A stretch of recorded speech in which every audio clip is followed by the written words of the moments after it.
Bonjour à tous et bienvenue chez Bourse Profit pour cette nouvelle vidéo. Aujourd'hui, on va présenter le MACD, donc on continue notre série de vidéos sur la présentation d'indicateurs techniques, où on présente des indicateurs couramment utilisés et des indicateurs qui ont une certaine notoriété et qui sont un petit peu phares dans l'analyse technique. Donc aujourd'hui, on va présenter ce célèbre oscillateur, un oscillateur qui est vraiment utilisé, qui s'appelle le MACD tout simplement. Donc le MACD qui veut dire Moving Average Convergence Divergence, donc en traduction française, convergence et divergence des moyennes mobiles. On va le présenter et l'utiliser avec ses paramètres par défaut, que sont le 26, 12, 9. Donc vous allez voir juste après pourquoi ces paramètres sont ainsi. Bien évidemment, c'est des paramètres que vous pouvez changer, donc quand vous pouvez les changer manuellement quand vous l'installez sur votre plateforme de trading. Maintenant, voilà, quand vous rajoutez le MACD sur vos cotations boursières, vous allez retrouver le MACD avec ces paramètres-là. Si vous êtes débutant novice, je vous conseille réellement de laisser ces paramètres-là. Ça ne sert à rien de les changer quand on n'a pas encore pris en main l'indicateur. Et puis, c'est des paramètres qui sont suffisants et qui sont performants. Donc voilà, ça ce sont les paramètres par défaut. Bien évidemment, on va faire la présentation avec ces paramètres-là. Maintenant, peu importe les paramètres que vous mettez, de toute façon, on va dire des généralités sur les MACD, donc ce qu'on va dire s'applique un petit peu à tout. C'est des généralités tout simplement sur les MACD. Donc maintenant, description du MACD et comment est formé le MACD. Donc le MACD est composé de deux courbes. Une courbe en bleu, donc généralement représentée sous la couleur bleue, qui est la différence entre une moyenne mobile exponentielle moyen long terme, donc qui prend 26 périodes, et une moyenne mobile exponentielle court terme, qui prend 12 périodes. Donc on fait la différence de ces deux moyennes mobiles exponentielles. On fait la soustraction finalement d'une moyenne mobile exponentielle de 26 périodes et d'une moyenne mobile exponentielle de 12 périodes. Cette courbe est généralement appelée ligne de MACD ou ligne rapide, mais peu importe finalement. Et puis juste en dessous, il y a une autre ligne, enfin juste en dessous, ici bien évidemment, qui est représentée généralement en rouge et qui matérialise une moyenne mobile exponentielle sur 9 périodes basée sur la première courbe. Donc la courbe rouge, c'est une moyenne mobile exponentielle de 9 périodes basée sur, bien évidemment, la première courbe qui est la différence des deux autres moyennes mobiles. Donc on a cette courbe bleue, cette courbe rouge et un troisième élément qui est un histogramme, qui est en fait l'écart, la différence entre ces deux courbes.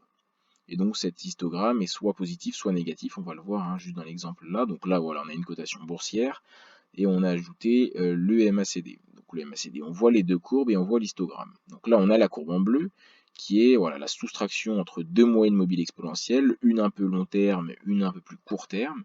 Et puis à côté de ça, on a une courbe rouge qui a moins d'amplitude, qui est un petit peu plus lisse, qui est une moyenne mobile exponentielle de 9 périodes basée sur la courbe bleue. Et puis au-dessus, on a l'histogramme qui est soit rouge, donc soit négatif, soit vert, soit positif, et qui est représenté sous forme de bâtonnets, de petits bougies, avec plus ou moins d'amplitude. Donc la courbe bleue, c'est la différence entre deux moyennes mobiles exponentielles. Ça, c'est une moyenne mobile exponentielle basée sur cette courbe-là, et ça, c'est l'écart entre ces deux courbes-là. Donc là, on voit par exemple ici que l'écart entre ces deux moyennes mobiles est assez grand, et c'est pour ça que l'amplitude de l'histogramme va être assez important. Là, on voit par exemple à cet endroit-là que l'écart entre les deux courbes est assez faible, donc tout simplement l'histogramme ne va pas avoir beaucoup d'amplitude. On voit également que quand la courbe bleue est en dessous de la courbe rouge, l'histogramme est rouge, et quand la courbe bleue est au-dessus de la courbe rouge, l'histogramme est vert. Également, l'histogramme passe de négatif à positif ou de positif à négatif quand il y a un croisement entre ces deux courbes. Donc là, on voit qu'il y a un croisement de la courbe bleue qui va croiser à la hausse la courbe rouge, et donc l'histogramme va passer de rouge à vert, donc de négatif à positif. Là, c'est le cas inverse. Donc dès qu'il y a un croisement de ces deux courbes, l'histogramme va changer. Donc ça, c'est la manière dont fonctionne le MACD. Maintenant, les intérêts du MACD. Donc, le MACD n'utilise pas des moyennes mobiles simples, mais utilise bien des moyennes mobiles exponentielles. Les moyennes mobiles exponentielles donnent une plus grande importance aux valeurs récentes. C'est-à-dire que par exemple, une moyenne mobile simple, si on la prend sur 26 périodes, et ben, peu importe la première, la 15e ou la 20e bougie auront la même importance. Mais pour une moyenne mobile exponentielle, on va coefficienter les valeurs. On va donner de l'importance aux valeurs plus récentes. Donc, c'est-à-dire si c'est la 26e bougie, donc la bougie la plus éloignée, finalement, elle aura moins d'importance, une valeur plus faible que, que la dernière valeur prise. Donc c'est pour ça qu'on peut qualifier cet indicateur de réactif.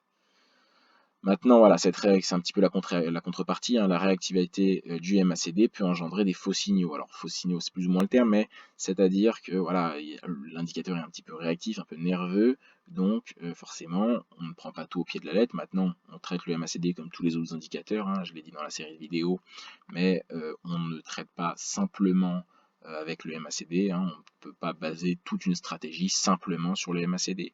Surtout, c'est un indicateur qui se couple bien avec d'autres indicateurs. On peut le voir avec des RSI, avec des bandes de Bollinger, on peut le voir vraiment avec tout. Donc, c'est un indicateur assez intéressant pour ça. À quoi sert le MACD? Il permet de détecter, on va dire, des impulsions de mouvement, des débuts de tendance, hein. Il est bien pour voir la force de la tendance. Si la tendance est en train de se créer, s'essouffle, si elle est en pleine puissance. Maintenant, voilà, le MACD, c'est pas forcément bien pour voir, pour identifier un range. Donc voilà, ça permet de montrer, nous montre la direction du marché, un marché plus haussier, un marché plus baissier, et nous montre la force justement de cette tendance. Également, si on prend le MACD de manière assez théorique, quand l'histogramme est vert, on va plus se pencher sur une tendance haussière, et quand l'histogramme est rouge, sur une tendance baissière. Donc, bien évidemment, ça c'est si on prend le MACD au pied de la lettre. Maintenant, voilà, c'est quelque chose d'assez vrai, hein, mais on ne traite pas uniquement avec ces informations-là. On va le voir juste après. Donc maintenant le rôle, hein, et un petit peu comment on peut utiliser le MACD. Donc là, on voit par exemple, hein, qu'il y a une belle tendance baissière et le MACD est rouge sur toute cette période-là. Ensuite, il va y avoir peut-être une correction de tendance de cette tendance baissière ou alors un changement de tendance radical, hein. Et ben on va voir que voilà, là on a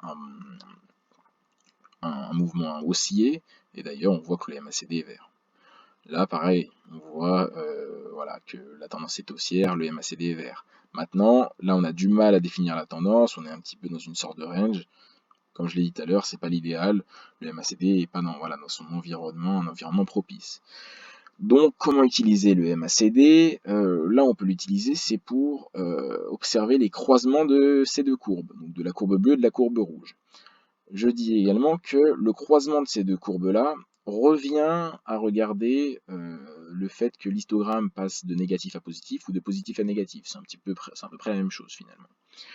Donc, quand le croisement de la ligne bleue se fait à la hausse avec la ligne rouge, un achat est conseillé. Alors bien évidemment, ça ne veut pas dire qu'on prend une position à l'achat, mais ça veut dire qu'on peut regarder plus potentiellement une position acheteuse. Donc là, on voit, hein, que la courbe bleue croise à la hausse la courbe rouge, hein. L'histogramme passe de rouge à vert, de négatif à positif. Donc là, on se positionne plus vers quelque chose, vers une position acheteuse. Et là, on a le cas inverse. On a une cassure assez franche de la courbe bleue à la baisse avec la courbe rouge. L'histogramme passe de positif à négatif. Et voilà, à cet endroit-là, hein, c'est bien évidemment en haut du mouvement. Donc là, on a pris des beaux exemples. Maintenant, il y a des croisements de ces deux courbes qui ne vont pas faire des croisements aussi propres, hein. Donc là, voilà, c'est des croisements de ces deux courbes-là qui revient à regarder quand l'histogramme passe de négatif à positif ou de positif à négatif. Donc c'est un petit peu un des éléments très importants, c'est de regarder quand ces deux courbes se croisent. Maintenant, vu que c'est un oscillateur également, hein, quelque chose qui est assez important à analyser, c'est les divergences. Divergence haussière, divergence baissière. Donc là, on a une divergence haussière et là, on a une divergence baissière. Donc, important de savoir analyser et utiliser les divergences haussières et baissières sur le MACD, comme un petit peu sur d'autres oscillateurs, le RSI, le stochastique. On peut également voir les divergences, hein, je l'ai déjà expliqué, mais je vais le réexpliquer dans cette vidéo.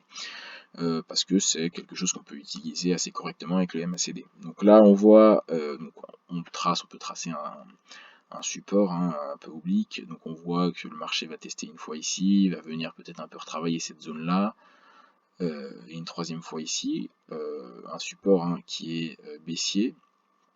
Donc on voit que voilà, il y a une ligne de tendance baissière. Et puis là, on peut voir que le MACD fait un pic ici, et puis va faire un autre pic ici, mais plus bas, pile à ces endroits-là finalement, mais dans le sens inverse. Donc ça signifie, hein, si la tendance est baissière, qu'on s'apprête peut-être à voir un retournement de tendance. On peut peut-être voir qu'un mouvement haussier va être visible par la suite. Là, c'est la même chose dans le sens inverse. Donc là, le mouvement est haussier. Et puis on va voir que, donc voilà, là on a un pic ici qui est plus haut que le pic précédent. Là, c'est la même chose. Donc on voit que le pic est haut, puis le pic est plus bas, hein, donc la flèche est descendante.